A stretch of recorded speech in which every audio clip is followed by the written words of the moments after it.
Ranji trophy ക്രിക്കറ്റിനുള്ള Kerala ടീമിനെ പ്രഖ്യാപിച്ചു. മുഹമ്മദ് അസറുദ്ദീൻ ടീമിനെ നയിക്കും. സച്ചിൻ ബേബിയെ നായക സ്ഥാനത്ത് നിന്ന് മാറ്റി. സഞ്ജു സാംസൺ ടീമിൽ ഇടം നേടി. പേസർ ബേസിൽ തമ്പി ടീമിൽ നിന്ന് പുറത്തായി. സ്പോർട്സ് ഡെസ്കിൽ നിന്ന് മഹേഷ് പോലൂർ വിവരങ്ങൾ നൽകാനായി ചേരുന്നുണ്ട്. മഹേഷ്, ഏറ്റവും പ്രധാനം നായക സ്ഥാനത്തേക്ക് മുഹമ്മദ് അസറുദ്ദീൻ വരുന്നു എന്നുള്ളത് തന്നെയാണ്. ദുലീപ് ട്രോഫിയിലെ പ്രകടനം തന്നെയാണോ ഘടകമായത്? മറ്റെന്തൊക്കെ മാറ്റങ്ങളുണ്ട്? പറഞ്ഞതുപോലെ ദീർഘനാൾ കേരള ടീമിനൊപ്പമുള്ള താരമാണ് മുഹമ്മദ് അസറുദ്ദീൻ. ഉപനായകനായിരുന്നു. മാത്രമല്ല കഴിഞ്ഞ ദുലീപ് ട്രോഫിയിൽ ദക്ഷിണ മേഖലയെ നയിച്ചത് മുഹമ്മദ് അസറുദ്ദീനാണ്. അസറുദ്ദീന് അങ്ങനെയാണ് ക്യാപ്റ്റൻ സ്ഥാനത്തേക്ക് നറുക്ക് വീഴുന്നത്. മാത്രമല്ല ഏറെ നാളായി ടീമിന്റെ നെടുംതൂണായി നിൽക്കുന്ന ഒരു താരം കൂടിയാണ്. ഇപ്പോൾ നമുക്കൊപ്പം മുഹമ്മദ് അസറുദ്ദീൻ തന്നെ ചേരുകയാണ്. അസർ, അഭിനന്ദനങ്ങൾ. ആദ്യം തന്നെ ക്യാപ്റ്റൻ അസറിന്റെ ആദ്യ വാക്കുകൾ എന്താണ്? എത്രമാത്രം വലിയൊരു ഉത്തരവാദിത്തമാണിത്? തീർച്ചയായിട്ടും ഒരുപാട് സന്തോഷമുണ്ട്. കേരളത്തിൽ 2015 മുതൽ കേരള രഞ്ജി ട്രോഫി ടീമിന്റെ ഭാഗമാണ്.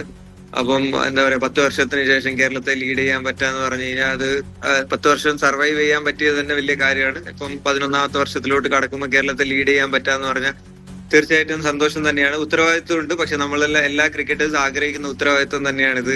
ടീമിന്റെ ക്യാപ്റ്റൻ ആവുക, ടീമിന്റെ നല്ലൊരു പൊസിഷനിലേക്ക് എത്തിക്കുക. പ്രത്യേകിച്ച് കഴിഞ്ഞ വർഷം നമ്മൾ ഫൈനലും കൂടെ കളിച്ചൊരു ടീമാണ്. ഇപ്രാവശ്യം എക്സ്പെക്ടേഷനും കൂടുതലായിരിക്കും. അപ്പം അതൊരു നമ്മളെല്ലാം ആഗ്രഹിക്കുന്ന ഒരു റെസ്പോൺസിബിലിറ്റിയാണ്. അത് കിട്ടിയതിൽ ഒരുപാട് സന്തോഷമുണ്ട്. കേരള ക്രിക്കറ്റ് അസോസിയേഷൻ ഒരുപാട് നന്ദി പറയുന്നു.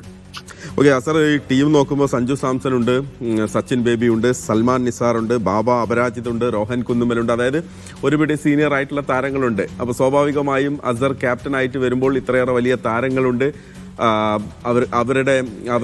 അവരെ കൃത്യമായി ഉപയോഗിക്കുക, അവരെ കൃത്യമായി ടീമിന് വേണ്ടി വിനിയോഗിക്കുക എന്നുള്ള വലിയൊരു ഉത്തരവാദിത്വം കൂടിയുണ്ട്. കഴിഞ്ഞ തവണ നമ്മൾ എവിടെ നിർത്തിയോ അവിടെ നിന്നാണ് ഇത്തവണ തുടങ്ങേണ്ടത്. മഹാരാഷ്ട്രയാണ് ആദ്യ എതിരാളികൾ. തീർച്ചയായിട്ടും അത് തന്നെ. ഇപ്പം എന്താ പറയാ, ഇവരെല്ലാം സീനിയേഴ്സ് തന്നെയാണ്. 10 വർഷമായിട്ട് കൂടെ കളിക്കുന്ന ആൾക്കാരാണ്. അപ്പം അവരൊരിക്കലും ആ ഒരു സീനിയോറിറ്റിയോ ഇല്ലെങ്കിൽ അങ്ങനെ ഒരു സംഭവം കാണിച്ചിട്ടില്ല. അപ്പൊ എല്ലാവരും ബ്രദേഴ്സിനെ പോലെയാണ്. നമ്മളെപ്പോഴും പറയാറുള്ള ഒരു സംഭവമാണ്, നമ്മൾ ഫാമിലി ആയിട്ടാണ് കേരളത്തിന് വേണ്ടി എപ്പോൾ കളിച്ചാലും. അപ്പൊ തീർച്ചയായിട്ടും ഹാൻഡിൽ ചെയ്യുന്ന കാര്യത്തിൽ വലിയ തലവേദനയൊന്നുമില്ല. എല്ലാവരും കളിച്ച ആൾക്കാരാണ്, എല്ലാവരും ഡൗൺ ടു എർത്ത് ആണ്. അപ്പം ഹാൻഡിൽ ചെയ്യാൻ എനിക്ക് അത്ര ബുദ്ധിമുട്ടാകുമെന്ന് എനിക്ക് തോന്നുന്നില്ല. തീർച്ചയായിട്ടും നമ്മുടെ കോമ്പിനേഷനും കാര്യങ്ങളൊക്കെ ഒന്ന് നല്ല രീതിയിൽ സെറ്റ് ചെയ്തിട്ട് എന്താ പറയാ, ആദ്യത്തെ മത്സരം മഹാരാഷ്ട്രന്റെ കൂടെ ഇറങ്ങണം തന്നെയാണ്. ഇപ്പൊ കഴിഞ്ഞ വർഷം നമ്മളെ കൂടെ ഉണ്ടായിരുന്ന ജലജ് ഭായ് ഇപ്രാവശ്യം മഹാരാഷ്ട്രക്കാണ് കളിക്കുന്നത്. അപ്പൊ തീർച്ചയായിട്ടും അതും നമുക്കൊരു ഒരു എന്താ പറയാ, ഒരു എക്സൈറ്റിംഗ് ആയിട്ടുള്ള ഒരു കാര്യമാണ്. അപ്പം ഒരുപാട് എക്സൈറ്റ്മെന്റോട് കൂടിയാണ് ഈ ഒരു സീസണിനെ ഇല്ലെങ്കിൽ ഒരു ക്യാപ്റ്റൻസിയെ കാണുന്നത്. ഓക്കെ അസറിനെ ഞങ്ങളുടെ പ്രേക്ഷകർക്ക് മുഴുവനായി കാണാൻ സാധിക്കുന്നില്ല. ഒരു അല്പം ഒന്ന് പുറകോട്ടിരുന്നാൽ കുറെ കൂടി വ്യക്തമായി കാണാമായിരുന്നു. ഓക്കെ, ഇപ്പൊ കുറെ കൂടി വ്യക്തമാണ്. അസർ പറഞ്ഞതുപോലെ ജലജ് സക്സേന നമ്മുടെ എതിരാളികളായിട്ട് വരികയാണ്. പൃഥ്വിഷ ഒരു വശത്തുണ്ട്, ശക്തരാണ്. മാത്രമല്ല നമ്മൾ കളിക്കുന്ന ടീമെല്ലാം വളരെ ശക്തരായിട്ടുള്ള ടീമാണ്. അപ്പോൾ ഇത്തവണ പുതിയ താരങ്ങൾ, ഇപ്പോൾ അഭിഷേക് ആദ്യമായി ടീമിലേക്ക് എത്തുകയാണ്. ടീമിന്റെ യുവനിര വത്സൽ ഗോവിന്ദ് ആണെങ്കിലും ഏതൻ ആപ്പിൾടോം, അഹമ്മദ് ഇമ്രാൻ, ഷോൺ റോജറെ പോലുള്ള താരങ്ങളുണ്ട്. അപ്പോൾ യുവനിരയെ കൂടി അവർക്കൊരു പ്രചോദനം നൽകി ടീമിനൊപ്പം ഉണ്ടാവുക എന്നുള്ളത് കൂടി നമ്മൾ ഇത്തവണ കാണണം. അപ്പോൾ ഇത്തവണ നമ്മുടെ പുതിയ താരങ്ങളെ എങ്ങനെ നമ്മൾ വിലയിരുത്തണം? അതായത് ടീമിനൊപ്പമുള്ള പുതുമുഖ താരങ്ങളായിട്ടുള്ള യുവനിരയെ. തീർച്ചയായിട്ടും ഇപ്പം എന്താ പറയാ, 15 സ്ക്വാഡാണ് പ്രഖ്യാപിച്ചേക്കുന്നത്. പ്യൂർ മെറിറ്റിന്റെ ബേസിലാണ് ടീം ഉള്ളത്. അപ്പം യുവനിരയെ പറ്റി ചോദിക്കുകയാണെങ്കിൽ കേരളത്തിന്റെ ഒരു അടുത്തൊരു ബിഗ് തിങ് എന്ന് പറയുന്ന ഒരാളാണ് ഈ പറയുന്ന ഇമ്രാൻ എന്ന് പറയുന്ന ബാറ്റ്സ്മാൻ. അപ്പം എന്താ പറയാ, ഭയങ്കര എക്സൈറ്റഡ് ആയിട്ടുള്ള ഒരു ടാലന്റ് ആണ്. തീർച്ചയായിട്ടും അവനൊരു ആദ്യമായിട്ട് വന്ന ഒരാളെ പോലെയല്ല കഴിഞ്ഞ വർഷം സെമിയും ഫൈനലും ബാറ്റ് ചെയ്ത സമയത്ത് ഉണ്ടായിരുന്നത്. അവന്റെ ഒരു ആറ്റിറ്റ്യൂഡും കാര്യങ്ങളൊക്കെ ഡിഫറെന്റ് ആണ്. അതേപോലെ തന്നെയാണ് ആപ്പിൾ ടോം എന്ന് പറയുന്ന പേരും. ഇപ്പം നമ്മുടെ ക്യാപ്റ്റൻസ് മീറ്റിംഗിന് സെന്റർ ഓഫ് എക്സലൻസിൽ പോയ സമയത്ത് അവിടുന്ന് കോച്ചസും അവിടുത്തെ ഡയറക്ടേഴ്സ് ഒക്കെ ചോദിക്കുന്നുണ്ടായത് ആപ്പിൾ എങ്ങനെയുണ്ട്, ആപ്പിളിന്റെ ബോളിംഗ് എത്ര വ്യത്യാസം വന്നിട്ടുണ്ടെന്നാണ്. അപ്പൊ തീർച്ചയായിട്ടും അവരുടെയൊക്കെ ഒരു കണ്ണ് ഈ യങ്സ്റ്റേഴ്സിന്റെ മേലെയുണ്ട്. പിന്നെ പണ്ടത്തെ ജനറേഷൻ പോലെയല്ല, എല്ലാവരും ഇന്ത്യ കളിക്കാൻ വില്ലിംഗ് ആണ്, അതിനും വേണ്ടി വർക്ക് ചെയ്യുന്ന ആൾക്കാരാണ്.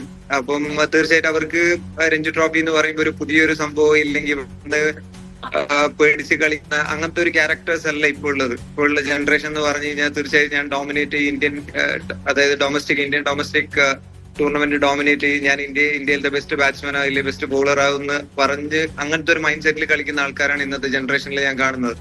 അതിന്റെ ഒരു ഉത്തമ ഉദാഹരണമാണ് ഇമ്രാൻ എന്ന് പറയുന്ന ഒരു പയ്യൻ. അപ്പം തീർച്ചയായിട്ടും അവരുടെ ഒരു കോൺഫിഡൻസ് എന്തായാലും ഈ പറയുന്ന എക്സ്പീരിയൻസിനെ ഓവർകം ചെയ്യുന്ന തന്നെയാണ് വിചാരിക്കുന്നത്.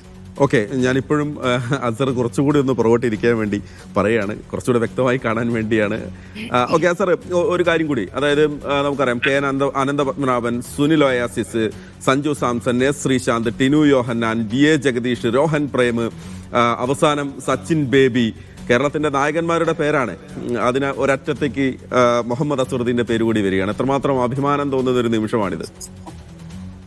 തീർച്ചയായിട്ടും ഒരുപാട് സന്തോഷമുണ്ട്. ഈ പറയുന്ന പോലെ തന്നെ 2005 കാസർഗോഡ് ജില്ലയ്ക്ക് വേണ്ടി ആദ്യമായിട്ട് കളിക്കുന്നത്. അപ്പം കേരളത്തിന് കളിക്കുക എന്നുള്ളത് ഒരു സ്വപ്നം മാത്രമായിരുന്നു.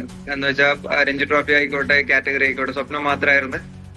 വർഷങ്ങളോളം അത് കളിക്കുകയും ചെയ്ത് രഞ്ജി ട്രോഫിന്റെ ഒരു ഭാഗമാവാനും പറ്റി. തീർച്ചയായും ഇപ്പം അത് ക്യാപ്റ്റൻസിയും വന്നെത്തി നിൽക്കുമ്പോൾ തീർച്ചയായിട്ടും അതൊരു ജേണി തന്നെയാണ്. ഒരുപാട് സന്തോഷമുള്ള ഒരു കാര്യമാണ്. ഈ പറയുന്നത് പോലെ തന്നെ റെസ്പോൺസിബിലിറ്റീസ് എല്ലാം പോസിറ്റീവായിട്ട് കാണുന്നത്. എന്താ പറയാ, ടീമിന്റെ അറ്റ്മോസ്ഫിയർ നന്നായിട്ട് വെക്കണം, ടീമിനെ നല്ല രീതിയിൽ മുമ്പിന്ന് ലീഡ് ചെയ്യണം എന്നുള്ള ഒരു ആഗ്രഹത്തോടു കൂടിയാണ് നിൽക്കുന്നത്. ഒരുപാട് സന്തോഷമുണ്ട്, പറഞ്ഞറിയിക്കാൻ പറ്റാത്ത അത്രയും സന്തോഷമുണ്ട്. കാരണം പ്ലേയിങ് ഫോർ കേരള എന്ന് പറഞ്ഞാൽ അതൊരു ഇമോഷൻ തന്നെയാണ്. തീർച്ചയായിട്ടും നമ്മളിപ്പോ സൗത്ത് സോൺ പോയി, സൗത്ത് സോൺ കളിച്ച്, തുലിം ട്രോഫി കളിച്ച്, പക്ഷെ കേരളത്തിൽ കളിക്കുന്ന ആ ഒരു ഹാപ്പിനെസ്സും ആ ഒരു എന്താ പറയാ, ആ ഒരു എക്സൈറ്റ്മെന്റും സൗത്ത് സോൺ പോയപ്പം ഉണ്ടായിട്ടില്ല. എന്തുകൊണ്ടെന്ന് വെച്ചാൽ അതൊരു പ്രൊഫഷണൽ ഗെയിം മാത്രമാണ്. ഇവിടെ എന്ന് പറഞ്ഞു കഴിഞ്ഞാൽ നമുക്കെല്ലാം ബ്രദേഴ്സ് ആണ്. ഇപ്പൊ ഈവൻ സപ്പോർട്ടിംഗ് സ്റ്റാഫ് ആണെങ്കിൽ കൂടെ അതൊരു ഇമോഷനാണ് കേരളം എന്ന് പറയുന്നത്. അപ്പൊ തീർച്ചയായും കേരളത്തിൽ ലീഡ് ചെയ്യാൻ പറ്റാന്ന് പറഞ്ഞാൽ തീർച്ചയായിട്ടും ഒരുപാട് ഭാഗ്യം ഉള്ളൊരു സംഗതിയായിട്ട് കാണുന്ന, ഒരുപാട് എക്സൈറ്റഡ് ആണ് ആ ഒരു കാര്യത്തിൽ. ഓക്കെ ക്യാപ്റ്റൻ, അവസാനമായി, കഴിഞ്ഞ തവണ നമുക്കറിയാം വിദർഭയ്ക്കെതിരെ അവസാന നിമിഷമാണ് നമുക്കൊന്ന് പാളിപ്പോയത്. ഇപ്പോൾ കപ്പ് നമ്മുടെ തൊട്ടരികെ എത്തിയിരുന്നു. അപ്പോൾ ഇത്തവണ കേരളത്തിലെ ക്രിക്കറ്റ് ആരാധകരോട് ക്യാപ്റ്റന് കൊടുക്കാനുള്ള ഒരു വാക്ക് എന്താണ്? തീർച്ചയായും നമ്മള് കപ്പടി ഇപ്രാവശ്യം രഞ്ജി ട്രോഫി കഴിഞ്ഞ വർഷം മിസ്സായ കപ്പടിക്കാതെ തന്നെയാണ് ഇറങ്ങി തിരിച്ചിട്ടുള്ളത്. അതിലുപരി അതിനേക്കാട്ടിലും മുമ്പിൽ നിൽക്കുന്ന ഒരു സംഗതി എന്ന് പറഞ്ഞു കഴിഞ്ഞാൽ ഇന്ത്യൻ ക്രിക്കറ്റിൽ നമ്മൾ ഡോമിനേറ്റ് ചെയ്ത് ഈ സീസൺ രഞ്ജി ട്രോഫി കളിക്കുന്നുള്ളതാണ് ഏറ്റവും മെയിൻ ആയിട്ടുള്ള കാര്യം. കപ്പ് തീർച്ചയായിട്ടും നമ്മൾ കപ്പ് കേരളത്തിലോട്ട് കൊണ്ടുവരുന്നുള്ള കാര്യത്തിൽ സംശയമില്ല. അതിലുപരി ഒരു ടീമിനെയും പേടിക്കാണ്ടില്ലെങ്കിൽ എല്ലാ ടീംസും കേരളത്തിന് അവർ ഭയങ്കര ഡോമിനേറ്റ് ചെയ്ത് കളിക്കുന്ന ഒരാളാണ്.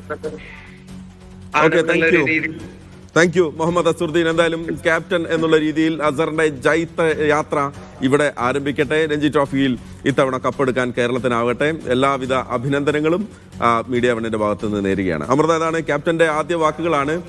വലിയ പ്രതീക്ഷയിലാണ് ക്യാപ്റ്റൻ ഉള്ളത്. മാത്രമല്ല വലിയ പാരമ്പര്യമുള്ള ക്രിക്കറ്റിന്റെ ഒരു ക്യാപ്റ്റൻ നായക സ്ഥാനത്തേക്ക് കാസർഗോഡ് തളങ്കര സ്വദേശിയായ ഒരുപാട് പ്രയാസപ്പെട്ടാണ് കേട്ടോ മുഹമ്മദ് അസറുദ്ദീൻ ഈ ക്രിക്കറ്റിലേക്ക് എത്തിയത്. ചെറുപ്പകാലത്ത് അദ്ദേഹത്തിൻ്റെ ഒരുപാട് പ്രയാസങ്ങൾ സ്ട്രഗിൾ ചെയ്താണ്. ഈ അടുത്ത് പോലും മുഹമ്മദ് അസറുദ്ദീൻ മീഡിയ വണ്ണിൽ വന്ന് അദ്ദേഹത്തിൻ്റെ ഇവിടുത്തെ മാധ്യമ വിദ്യാർത്ഥികളുമായി അദ്ദേഹം സംവദിച്ചിരുന്നു. അദ്ദേഹം കടന്നു വന്ന വഴികളെക്കുറിച്ചൊക്കെ അസർ വളരെ കാര്യങ്ങൾ പറഞ്ഞിരുന്നു. വലിയ പ്രചോദനമാണ് അസറിൻ്റെ ലൈഫ്. അത് തന്നെയാണ് പറയാനുള്ളത്. അത്രയും ആത്മാർത്ഥമായി പ്രവർത്തിച്ചത് കൊണ്ട് തന്നെയാണ് ഇപ്പോൾ കേരളത്തിന്റെ നായകൻ എന്നുള്ള രീതിയിലേക്ക് അസർ എത്തുന്നത്. വലിയ അഭിമാനത്തോടു കൂടി തന്നെ അദ്ദേഹത്തെ നമുക്ക് സ്വാഗതം ചെയ്യേണ്ടിയിരിക്കുന്നു ക്യാപ്റ്റൻ സ്ഥാനത്തേക്ക്.